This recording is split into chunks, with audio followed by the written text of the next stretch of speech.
The night one word almost started a war. September 1948. Wells Restaurant in Harlem hums with live fried chicken sizzling. Laughter over coffee. The jukebox spinning Dizzy Gillespie. At his corner booth sits Ellsworth, Bumpy Johnson, the Godfather of Harlem, sharp-suited and unbreakable. The door bursts open. In storms Sal the Butcher Bonanno, a feared Italian Mafia enforcer, flanked by 6 armed men. Their mission, humiliate Bumpy.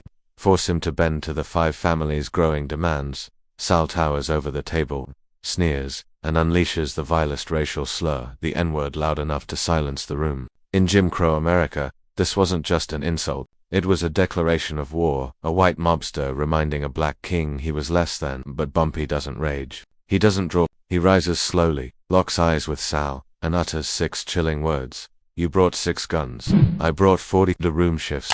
Every patron, cooks, waiters, families, hustlers, stares back unflinchingly. Sal realizes, these aren't bystanders. They're Bumpy's army, loyal to the man who feeds the hungry, pays rents, and shields Harlem from outsiders. Sal backs down. His crew flees. The Mafia never tries that again. This legendary moment, passed down through Harlem lore and amplified in viral tales, captures Bumpy's true power. Not just guns, but unbreakable community respect in a racist era. Ellsworth Raymond Bumpy Johnson wasn't born a king. Fleeing Southern racism as a teen, he arrived in Harlem hungry for survival. He rose as enforcer for Numbers Queen Madame St. Clair, battling Dutch Schultz's invasion of the policy route. After Schultz's 1935 assassination, orchestrated by the Mafia, Bumpy negotiated a historic truce with Lucky Luciano. Harlem's black operators kept control, paying a cut for peace. A chess-loving intellectual, Bumpy rubbed shoulders with Billie Holiday and Malcolm X, yet ruled numbers, protection, and later debated narcotics. He spent years in Alcatraz but emerged stronger. Seen as a Robin Hood, he embodied defiance, a black man who stared down the Italian mob and won without firing a shot. That 1948 confrontation, it cemented his myth. Real or embellished, it echoes his documented alliances and standoffs, reminding us power isn't always violence, it's loyalty earned. In the humid embrace of Charleston, South Carolina, on October 31, 1905, Ellsworth Raymond Johnson entered a world already rigged against him. Born to Margaret Moultrie and William Johnson, he was one of several children in a modest African-American family scraping by in the shadow of Jim Crow.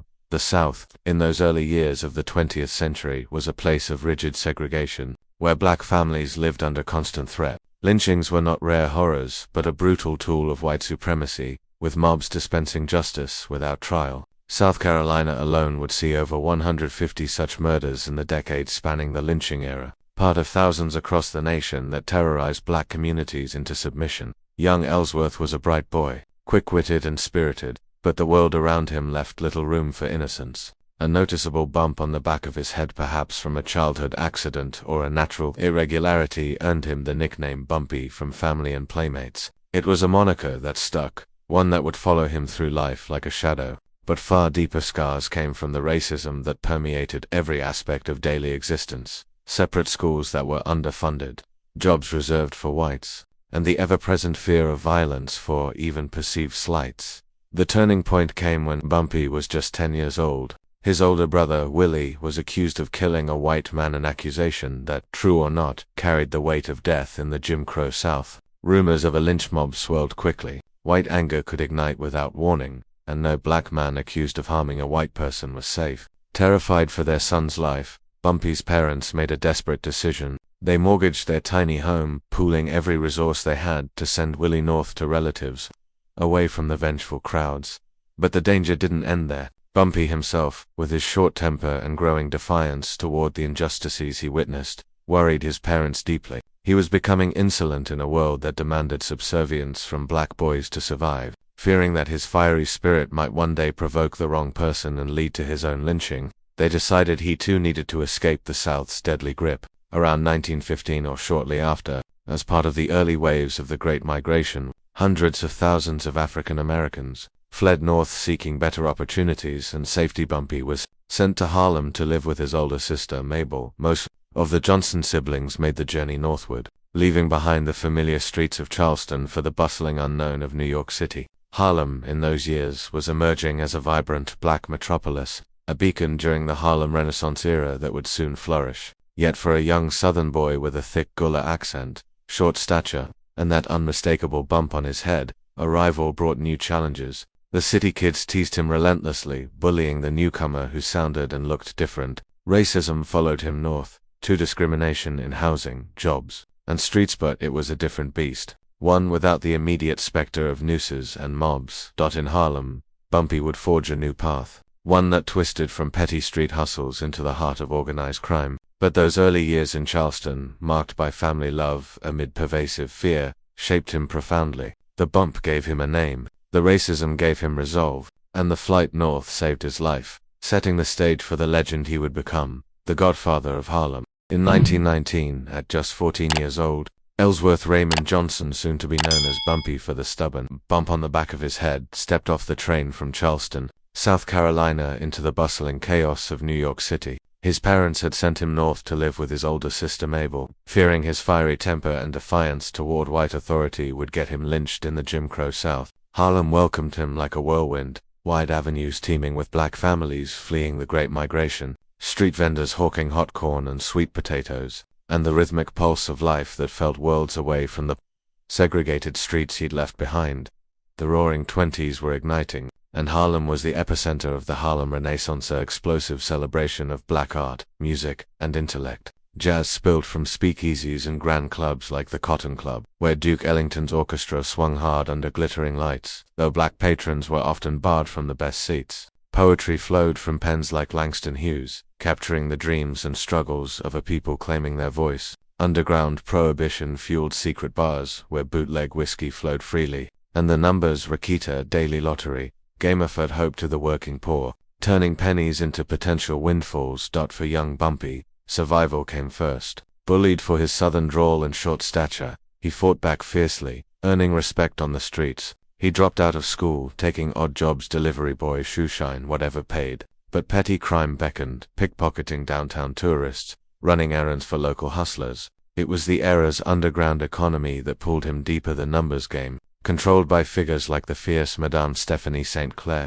who built empires while fighting off white mob incursions. Bumpy caught the eye of gangster William "Bub" Hughes, who recruited him for protection rackets and policy running. What started as petty theft evolved into a gritty education in Harlem's shadow world, enforcing bets, dodging cops, navigating alliances in a neighborhood where jazz highs masked desperate lows. Amid the Renaissance's brilliance, nights alive with saxophone wails and intellectual salons, Bumpy learned that power in Harlem came not just from art, but from controlling the street's hidden fortunes. As the decade roared on, this teenage arrival transformed into a sharp-minded operator, rubbing shoulders with cultural icons while building his own underground legacy. Harlem's dual-soul, vibrant creation and ruthless survival shaped him indelibly, setting the stage for the godfather he would become.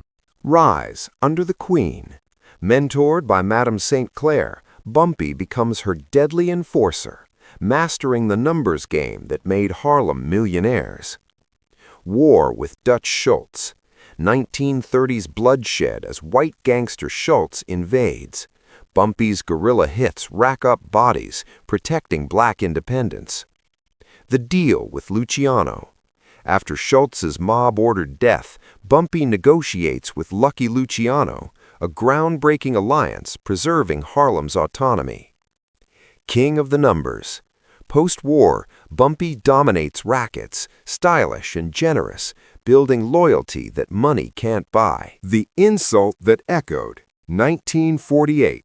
Sal Bonanno's racist outburst in Wells' restaurant meets Bumpy's ice-cold reply, backing down the Mafia forever. Prison and return. Alcatraz stint for conspiracy. Emerges in the 60s to a changed Harlem, clashing with new Italian incursions. Friends in high places. Ties to Malcolm X, Adam Clayton Powell Jr., celebrities, a complex man bridging crime and civil rights. The final days. Heart attack in 1968 at Wells' restaurant. Thousands mourn the godfather who defied empires. Bumpy Johnson died in 1968, but his spirit endures. In Harlem streets, in stories whispered over dinners, in shows like Godfather of Harlem, where Forrest Whitaker brings him to life. He proved that real power comes from the people you protect, not the enemies you destroy. In a world quick to pull triggers, Bumpy won with words and will. Harlem's king didn't just survive racism and the mob, he outsmarted them both. And that's why, decades later, we still say his name with respect.